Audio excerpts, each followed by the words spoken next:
오늘 본문의 말씀은 제가 한 번 더 읽어보면요, 깨어 믿음에 굳게 서서 남자답게 강건하라. 너희 모든 일을 사랑으로 행하라.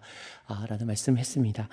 오늘 이제 말씀은 좀 이제 마지막 장에 바울이 마지막 장에는 대부분 이제 문안 인사에 대해서 이렇게 많이 적는데요. 그런 문안 인사와 오늘 고린도 전서 16장 같은 경우에는 이제 본인의 선교적인 계획을 이제 고린도 교회에게 말하고, 또 우리 오늘 본문의 앞부분에 보면 내가 이제 아볼로를 고린도에게 보내려고 했지만 그가 가지 않으려고 했다라는 말 뒤에 바로 나오는 이렇게 말씀입니다. 오늘 직접적인 말씀이죠. 마치 우리 마지막 장이 아니라 우리 중간 부분에 있는 본격적인 바울의 이런 하나님의 말씀에 있는 말씀처럼 그렇게 들리는 말씀입니다. 오늘 두 가지 말씀을 볼 때 우리가 온전한 믿음에 대해서 한번 생각해 볼 수 있을 것 같습니다. 우리 13절, 14절 말씀을 스크린에 한 번만 더 띄워주시면요. 13절 말씀은 제가 오늘 말씀을 준비하면서 좀 약간 아버지와 같은 느낌을 받았습니다. 깨어 믿음에 굳게 서서 남자답게 강건하라. 네, 또 14절 말씀은 이제 어머니 같은 느낌을 좀 받았어요. 너희는 모든 일을 사랑으로 행하라. 네, 그렇게 성도님도 그런 느낌이 좀 들 것이라고 생각합니다. 왜 이 두 말씀을 나눠서 사도 바울이 좀 이렇게 바로 이어서 말씀했는지 우리가 살펴볼 때 주님께서 이런 말씀을 하시고 온전한 믿음의 삶이 무엇인지 우리에게 알려주시려고 했을 거라는 그런 생각이 들었습니다. 우리 자녀들을 키울 때 엄마와 함께 자녀들이 키울 때도 있고 아빠만 있을 때도 있죠. 그런데 저의 경험도 그렇지만 엄마만 혼자 있을 때보다 엄마 아빠가 같이 있을 때 자녀들은 참 안정감을 느낍니다. 안정감을 느끼고, 특별히 엄마 아빠가 이게 싸우면 되게 불안하지만 제 부모님들이 자녀들 보는 앞에서 사랑하고 존중하고 그런 모습을 볼 때는 자녀들이 정말 큰 정서적인 안정감을 누립니다.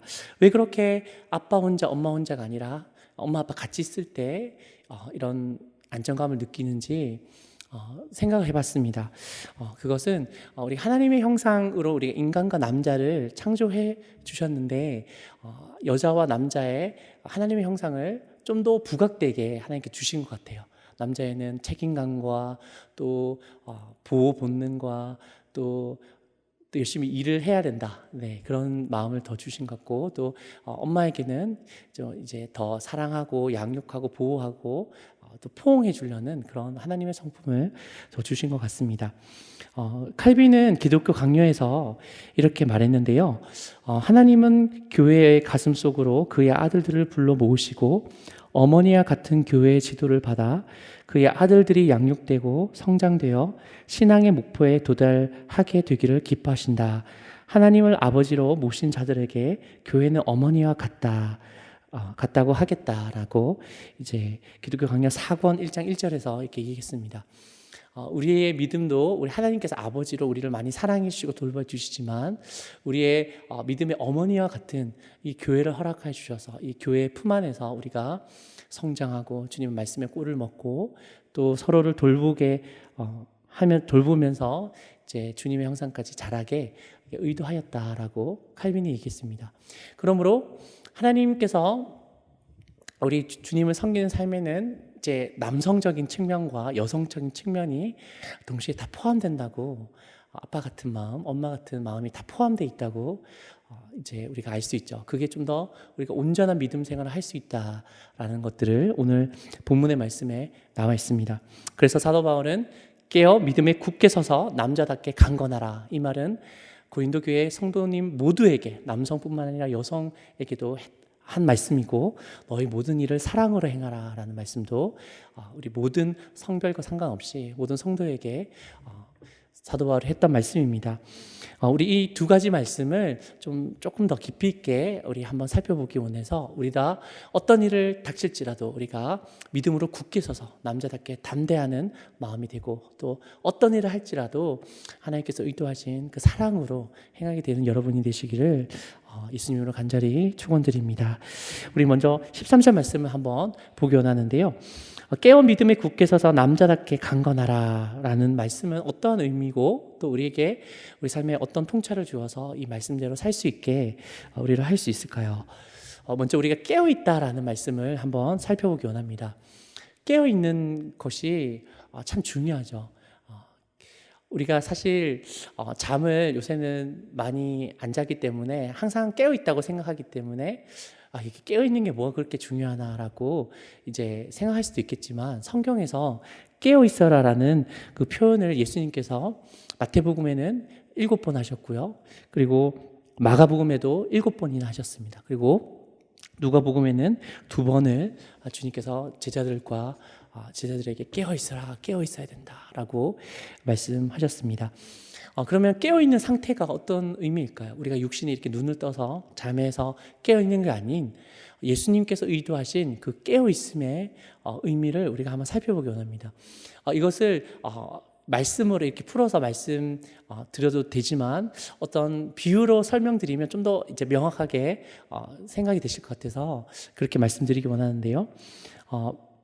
깨어있다라는 말은 살아있는 물고기를 보면 깨어있는 것이 어떤 건지 우리가 잘 알 수 있을 것 같습니다. 특별히 고여있는 물이 아니라 산천어처럼 계곡의 물살이 센 곳에서 살고 있는 그런 물고기를 한번 생각해 보기 원합니다.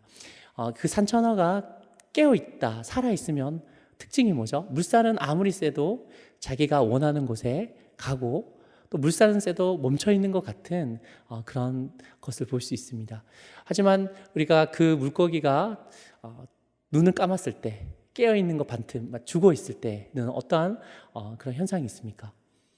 네, 물에 둥둥둥 떠다니죠. 네, 자기가 의지한 대로 가지도 못하고 자기가 죽었기 때문에 지금 떠다니는 것도 그 물고기는 모를 겁니다. 계속 이제 떠다녀도 자기가 떠다닌지도 모르고 그런 의식도 없으면서 떠다니고 있는 모습이 깨어있지 못한 모습이라고 생각합니다. 예수님께서는 우리를 구원하셨는데 우리를 이 땅에서 빛으로 소금으로 나타내기 원하시지 그 물속에서 우리를 건져내시기는 원치 않으십니다. 그렇게 험한 유혹의 물결과 또 죄악의 물결이 시시때때로 우리를 위협할지라도 우리가 깨어있고 살아있는 물고기처럼 하나님께서 의도하신 그 목적지에 우리가 갈 수 있는 그런 상태가 바로 깨어있음을 의미합니다. 안 깨어있으면 어떻게 된다고 했죠? 우리가 주님 말씀에 안 깨어있으면 둥둥둥 물살에 막 떠다니고 있는데도 본인이 떠다니고 있는지 모르는 그런 안타까운 이제 상태이죠. 그래서 우리가 볼 때 너무 방황하고 힘들어하시는 분에게 깨어 있어야 되겠다라고 그분에게 말하면 그분은 아마도 화를 낼 수도 있습니다. 왜냐하면 본인이 이렇게 세상의 물결에 떠내려가고 있다는 것을 의식하고 있지 못하기 때문입니다. 예수님께서는 또한 깨어 있다라는 그런 의미를 기도와 긴밀히 연관시켜 주셨습니다. 그래서 깨어 있음과 기도는 매우 밀접한 연관이 있는데요. 우리 말씀을 세 가지 보기 원하는데, 먼저 누가복음 21장 36절에 예수님께서 이렇게 말씀하셨습니다. 이러므로 너희는 장차 올 이 모든 일들을 능히 피하고 인자 앞에 서도록 항상 기도하며 깨어 있으라 하시니라 하셨고요. 또 마태복음 24장 42절 말씀에 그러므로 깨어 있으라 어느 날에 너희 주가 임하는지 너희가 알지 못함이라 그 말씀하셨고요. 또 에베소서 6장 18절에 바울 사도는 이렇게 얘기했습니다. 이건 함께 한번 읽어보겠습니다. 모든 기도와 간구를 하되 항상 성령 안에서 기도하고 이를 위하여 깨어 구하기를 항상 힘쓰며 여러 성도를 위하여 구하라. 아멘. 예수님이 언제 재림할지 모르니까 우리가 영적으로 잠들지 말고 깨어 있으라고 했는데, 예수님도 사도 바울도 기도를 하면서 기도를 해야지 깨어 있게 될 수 있다라는 이런 말씀을 우리에게 하셨죠. 이런 깨어 있음의 은혜가 또 주님께서 이쪽으로 가라 할 때 아무리 세상의 유혹과 어려운 풍파가 있더라도 우리가 그쪽으로 물살 헤집고 갈 수 있는 은혜가 있기를 소망합니다. 그리고 그 다음에 우리 13절에 보면 깨어 있고 그 후에 믿음에 굳게 서서 남자답게 강건하라 라고 했습니다. 믿음에 굳게 서서 남자답게 강건하라 라는 것들이 어떤 걸 의미할까요? 우리 남자들은 정말 이제 이것이 무너지면 마음이 상하고 또 누가 이것을 건들면 막 화가 나는 그런 부분이 있습니다. 그것이 바로 자존심이죠. 네. 자존심이 무너지고 저도 자존심을 건들면 너무 화가 나는 것들을 발견합니다.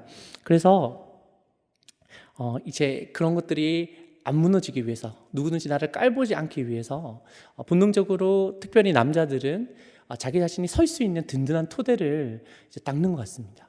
아무도 나를 무시할 수 없도록 다양하게 있을 수 있죠. 학벌도 되고 재력, 그리고 권력의 위치, 또 백이라고 말할 수 있는 정말 나만이 가지고 있는 인간관계, 그런 것들을 더 공고하게 해서 그 위에 내가 섰을 때 아무도 나를 무시하지 못하고 내 자존심 건들지 못하고 이렇게 우러러보게 만들게 좀 부담 없이 노력하는 것이 남자인 것 같습니다. 하지만 이런 것들은 신기루와 같죠. 모래 위에 지은 성과 같아서 환난이 하고 고통이 올 때 그것이 우리를 결코 이제 붙들어 주지 못하고 와르르 무너지는 것들을 우리가 보게 됩니다. 사도 바울은 오직 주님을 향한 믿음이 우리를 굳건하게 세울 수 있다. 다른 것이 아니라 오직 주님을 향한 그 믿음 위에 우리가 서야 된다라고 오늘 13절에서 말하고 있는 것이죠. 믿음에 굳게 서서, 그리고 남자답게 강건하라. 왜 남자답게 강건해야 될까요? 여성분들도 담대하시고 강하신 분이 많으시잖아요. 통계적으로 남자가 여자보다는 장기가 좀 더 크답니다. 네, 간이나 폐나, 그래서 이 장기가 조금 더 커서 어떤 이렇게 하거나 손을 갑자기 잡거나 그러면 여성들은 대부분 이렇게 놀래고 뭐 남편이고 가족일지라도 이제 몰래 이제 허리를 잡거나 하면 집안에서도 깜짝깜짝 놀라는 그런 모습을 참 많이 봅니다. 하지만 남자들은 일반적으로 그렇지 않죠. 뭐 누가 대든지 뭐 세게 때리지 않는 이상 그냥 쳐다보고 어떤 황급한 일이 닥칠지라도 이제 선천적으로 하나님께서 지으신 것대로 남자는 좀 더 여유롭고 좀 객관적으로 좀 담대하게 상황을 볼 수 있는 그런 것이 있습니다. 그러므로 우리 모든 성도, 남자 성도님들, 여자 성도님들 상관없이 어떤 일을 닥칠 때라도 우리가 두려워하거나 너무나 그 앞에서 너무나 떨고 무너지는 것이 아니라 오직 믿음 위에 굳건하게 서서 남자답게 강건하라는 주님의 말씀을 우리가 듣기 원합니다. 예수님께서 분명히 요한복음 16장 33절에 이렇게 말씀하셨습니다. 우리 한번 말씀을 보시면요. 네, 제가 읽겠습니다. 이것을 너희에게 이르는 것은 너희로 내 안에서 평안을 누리게 하려 함이라. 세상에서는 너희가 환난을 당하나 담대하라. 내가 세상을 이겼노라. 아멘. 저도 이제 짧은 인생을 살았다고 말할 수도 있지만 있을 때 도저히 앞이 안 보이고 정말 두렵고 떨릴 때가 있었습니다. 그때가 언제였냐면 저는 군대를 늦게 갔는데요. 이제 한 24살 정도가 되니까 아버지가 저 몰래 이제 그 군대 원서를 내셨어요. 저는 아직 때가 아니라고 안 가니까 24살 정도 되니까 아버지가 냈는데 저는 또 몰래 가고 혼자 가고 그 군대 연기 연서를 냈었거든요. 아버지는 입영 원서를 저 몰래 내시고 저는 연기 원서를 몰래 냈는데 국방부에서 이제 하루 전날 그 입영하는 하루 전날 저는 연기가 잘 됐겠지 하고 했는데 하루 전날 저한테 전화가 와서 이재욱 씨 맞으세요? 이렇게 왔으니까 빨리 일단 들어와야 된다고. 이게 서류가 내가 좀 시간은 맞게 됐지만 이게 빨리빨리 접수가 안 돼갖고 일단 들어오라고 춘천 그 훈련소 들어오라고 했는데 저는 그때 집을 가출한 상태였거든요.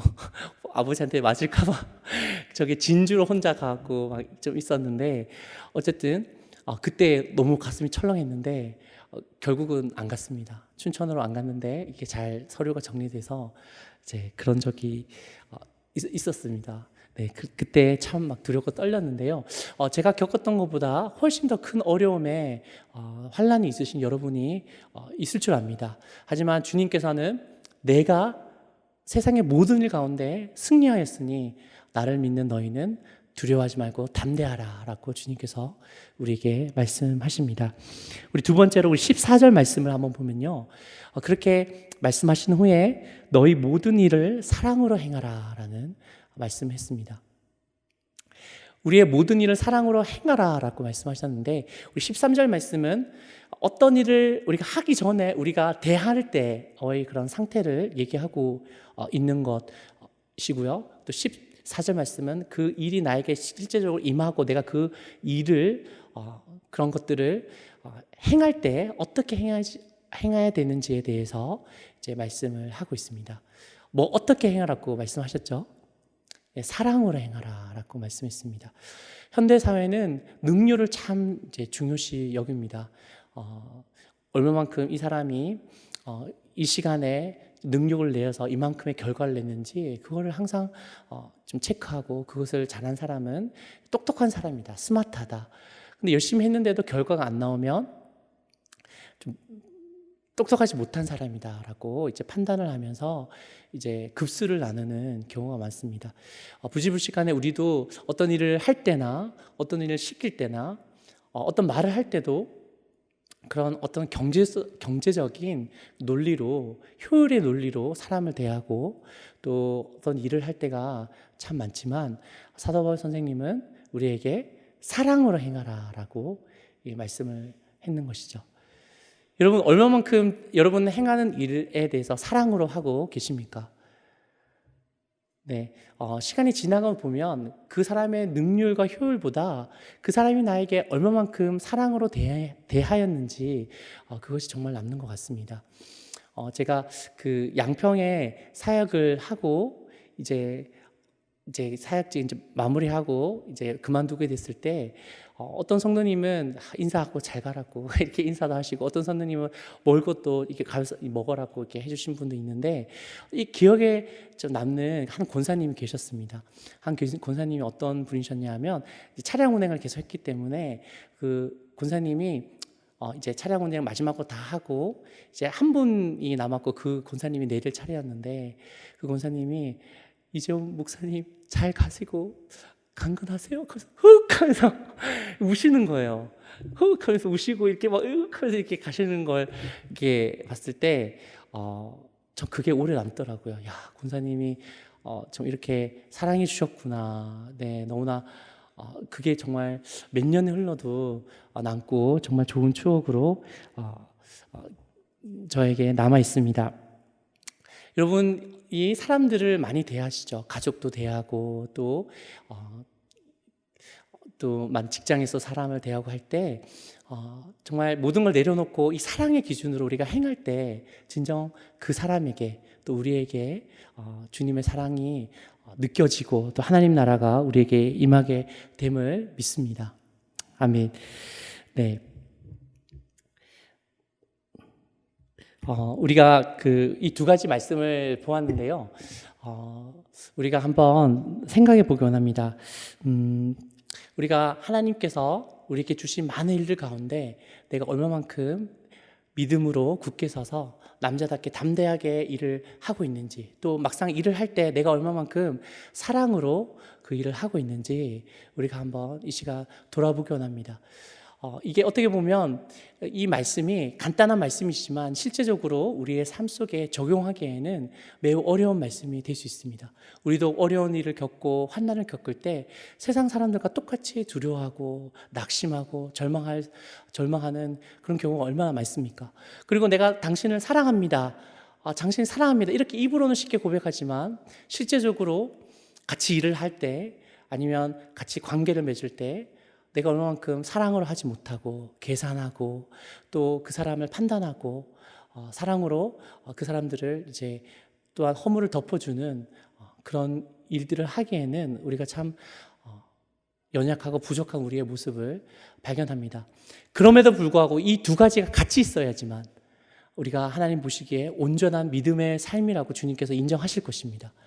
믿음으로 담대하게 사는 그런 사람도 있지만 또 사랑이 많은 사람도 있지만 이 두 가지가 같이 가야지만 우리가 양발이 똑바르게 걸을 수 있는 것처럼 우리의 믿음도 주님 보시기에 주님 원하시는 그 삶을 향하여 똑바로 우리가 믿음과 담대함과 사랑으로 걸어갈 수가 있는 것입니다. 우리 오늘 말씀을 기억하면서 한번 기도드리기 원합니다.